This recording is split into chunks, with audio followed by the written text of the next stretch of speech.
Good morning, ladies and gentlemen. Let's talk barrels on SMGs because you're always looking for which one would be the best. What am I going to choose? None of them does recoil control. All of them make recoil worse. Why isn't there like a heavy barrel as there is in Modern Warfare? You know, Modern Warfare, on the Kilo, you take the 19.7 barrel and you have the best long shot barrel because it does 20 to 30% recoil reduction. On the Odin, it's up to 40 partially, and other shenanigans. Why don't we have one of that in Cold War? Funny stories, we do have one of that in Cold War. Let me show you the hidden barrel stat. I get a Mac 10 without attachments for you, and I got an AK74u without attachments for you. What we're going to do is no attached sprays, and then we're going to be talking about barrels and which one you should be taking and why. Let's do 10 meters, one spray, 10 meters, second spray. Same goes with the AK74u on the other side.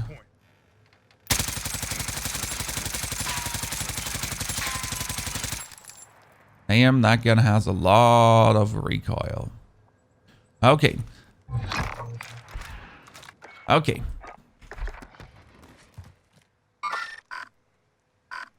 these are our standard recoils now. What we're going to do now the main question is, what barrel do you put on your gun? You have the bullet velocity barrels, you have the damage increase barrels, effective damage range, and everything. Usually I tend to take the Ranger or the reinforced heavy, and for some the task force. Those are the barrels that seem to do the most and have the most efficient effects. The rifle, for example, does only plus effective damage range. We're kind of missing this one reduce vert recoil by 20% barrel that we have in Modern Warfare, as we talked about in the intro. Did you know that the rifled barrel does actually do roughly 20% recoil control? Let me show you. Now, Mac 10 with a rifled barrel compared to normal Mac 10. And you can already feel it while you're shooting. Hi. Interesting, right? Suddenly, we have a huge decrease in recoil, and that is on a 10-meter range. Now, let's add that up in our head if we would actually be shooting this on a 15 or 20-meter range. How much more that will get? Obviously, the Mac 10 on a short range does not have that much recoil. But how does it feel on this beautiful gun here right now? That was pulling off all the way to the top, right? I'm starting down here, and you can see it already when shooting. You don't actually have to look at the patterns. While shooting, you already notice how tremendous this reduces it. Look at this, that we ended up here, Chad, and we're now down here, just due to the barrel that adds effective damage range. And as it seems, 20% recoil control on top of that. Is that not fantastic? Who would have guessed? I would actually change my AK74u build because of this. I'm testing things. Pablo Escobar. Now, as we figured this out, it works for every single SMG. I tested this on the AK74u and the Mac 10, but I would assume that every single SMG that possesses a rifled barrel does have the 20% recoil control. I don't have all of them leveled to actually test it, as you can see, but I'll be just assuming through the bench now that the rifle barrel is that for every single one. But now, there's an interesting question surfacing. The question is, what about the ARs? So if we look at the FAR with the insane recoil, we have the Takedown barrel. So the second last barrel also, it's not called rifled, but maybe the Takedown barrel has the same probabilities as the rifle barrel have. Let's test that. Okay, ladies and gentlemen, let's see if we can verify this on the ARs, or if the ARs do not have this special barrel that helps them with the recoil. We're going to take the Crick first. The Crick doesn't have that much recoil, but it has a good recognizable, repeatable pattern. It's really good to then redo. And we're going to do it also with the FAR, which has a really insane vert recoil. Would really profit from a barrel that helps you decrease your vert recoil. The funny part is the second spray of the FAR is always longer.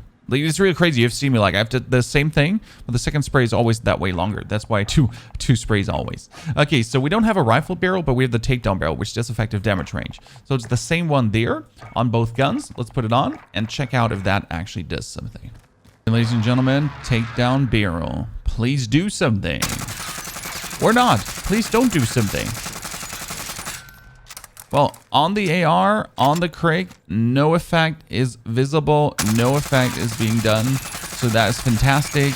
We know it is only affecting the SMGs. I don't have to do all my AR builds again. I'm very happy about this. You don't want to believe it, Chad, but I'm actually happy about this. But I don't have to redo. Yes, this is exactly the same. Nothing has changed. Absolutely fantastic. The second spray again going higher. The fire is a very inconsistent and weird rifle.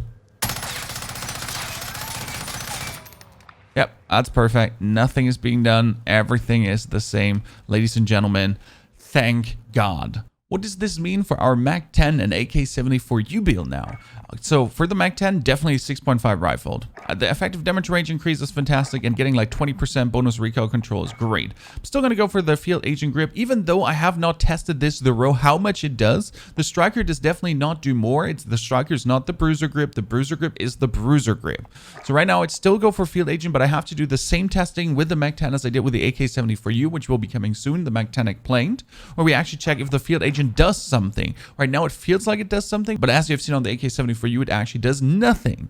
Then on top of that, agency suppressor, once again, we're going for the drum mag. Again, drum mag or fast mag does not matter, because the actual reload quickness, ADS times, and all these things, they don't actually really work. It's things that are on the guns, but they don't do anything. Like, I can also play with the fast mag. It really does not matter at all. And then last but not least, putting on the SAS combat stock. Really cool, actually, if you think about it, because if the field agent grip turns out to not do anything after extensive testing, which we will do in the MAC-10 explained in the next days to come, then I could also slap on a 5 milliwatt laser to actually also give the gun even better hipfire probabilities, which would be fantastic.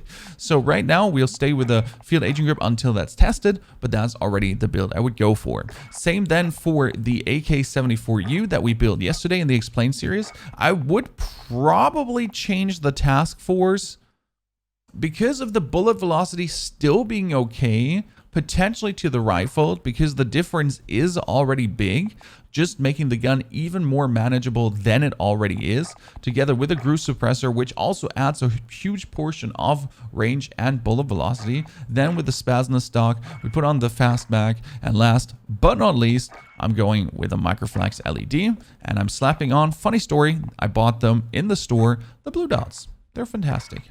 So that would be the new AK74u, the new MAC-10.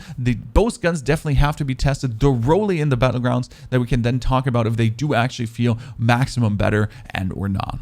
Well, ladies and gentlemen, I hope you enjoyed this video. We found out even more hidden stats, even more some things in the game that are not as it actually is supposed to be. But hell, that's what we have our content creators for. Thanks to the YouTube contents for actually making me aware of this. The bruiser grip and this, I did not figure out myself. No, it's actually YouTube comments and Reddit comments that were like, hey, Pony, can you test this, please? I found this out. So people themselves tested it and felt like something is weird about it and told me to try this out. So huge shout out. Thank you for commenting on this, because you literally are part of the success of this channel by dropping comments like this and helping me to, because I can easily verify this. It takes me like 2 minutes to test this out, and then like it takes me a couple of hours to make a video about it though. But it literally takes 2 minutes to figure out, does it work? Is this bullshit or is this not bullshit? I wish you a great day. Don't forget Twitch TV Ponyhof from 8 a.m. to 4 p.m. German time every single day. And if you would do me a favor, check out the second YouTube channel, Ponyhof Plays. Just enter that into the YouTube search bar and you'll find it with more amazing content to come. Maybe one day we'll get that channel monetized too. Have a wonderful, fantastic day, and see you soon in another crazy day of Verdansk.